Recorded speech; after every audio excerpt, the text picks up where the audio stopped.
Nellore rural నియోజకవర్గంలో Telugu Desam party కూటమి అధికారంలోకి వచ్చిన తర్వాత వందల కోట్ల రూపాయల అభివృద్ధి పనులు పూర్తయినా జరుగుతున్న టెండర్లు పిలిచిన అభివృద్ధి పనులు వందల కోట్ల విలువైనటువంటి పనులు.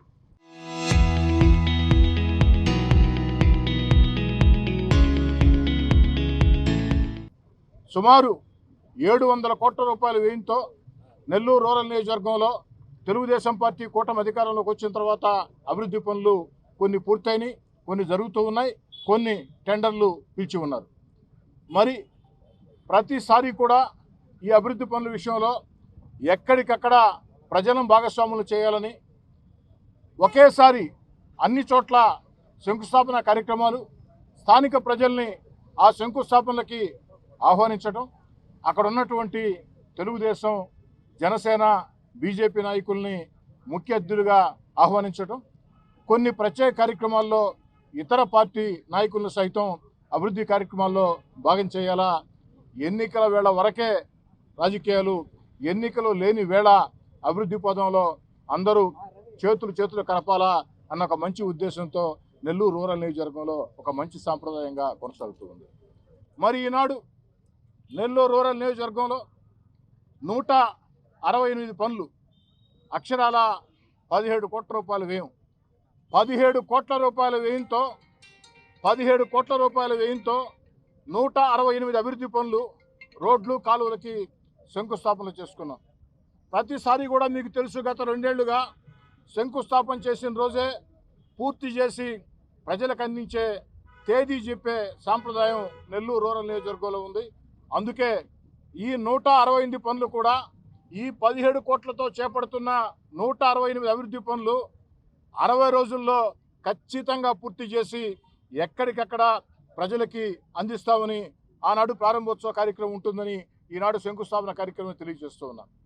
అదేవిధంగా ఈరోజు నెల్లూరు రూరల్ నియోజకవర్గం కొత్తూరు ప్రాంతంలో గాదవ్ రోసే నగర్లో జరిగినటువంటి ఈ ప్రధాన అభివృద్ధి కార్యక్రమానికి ఒక్కచోట స్వయంగా నేను, అటు జనసేన, బీజేపీ ముఖ్య నేతలు హాజరవుతాం.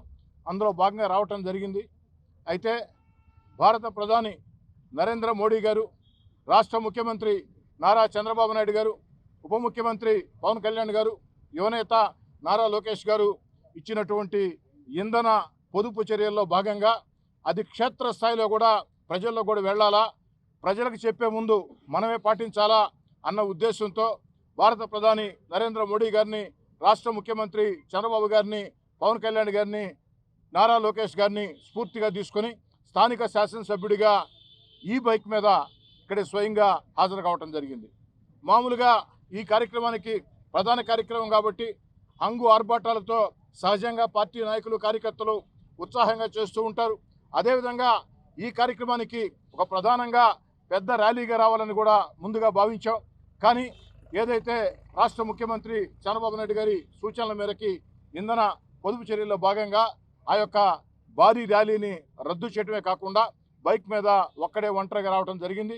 ఇంకా కూడా ఈరోజు, రేపు, ఎల్లుండి లోపల అటు చంద్రబాబు నాయుడు గారు అందరితో కూడా మాట్లాడి ఈ ఇంధన పొదుపు చర్యలు భాగం, అదేవిధంగా ప్రపంచంలో ఉన్నటువంటి ఈరోజు పరిస్థితుల్లో భారతదేశానికి ఎలాంటి ఇబ్బంది రాకుండా ఉండేదానికి ముందస్తు జాగ్రత్త చర్యగా ఎలాంటి చర్యలు తీసుకోవాలా అన్న దాని మీద ఒక పటిష్ట కార్యాచరణ భారత ప్రధాని నరేంద్ర మోడీ గారి సూచనలతో చంద్రబాబు నాయుడు గారు తయారు చేస్తూ ఉన్నారు.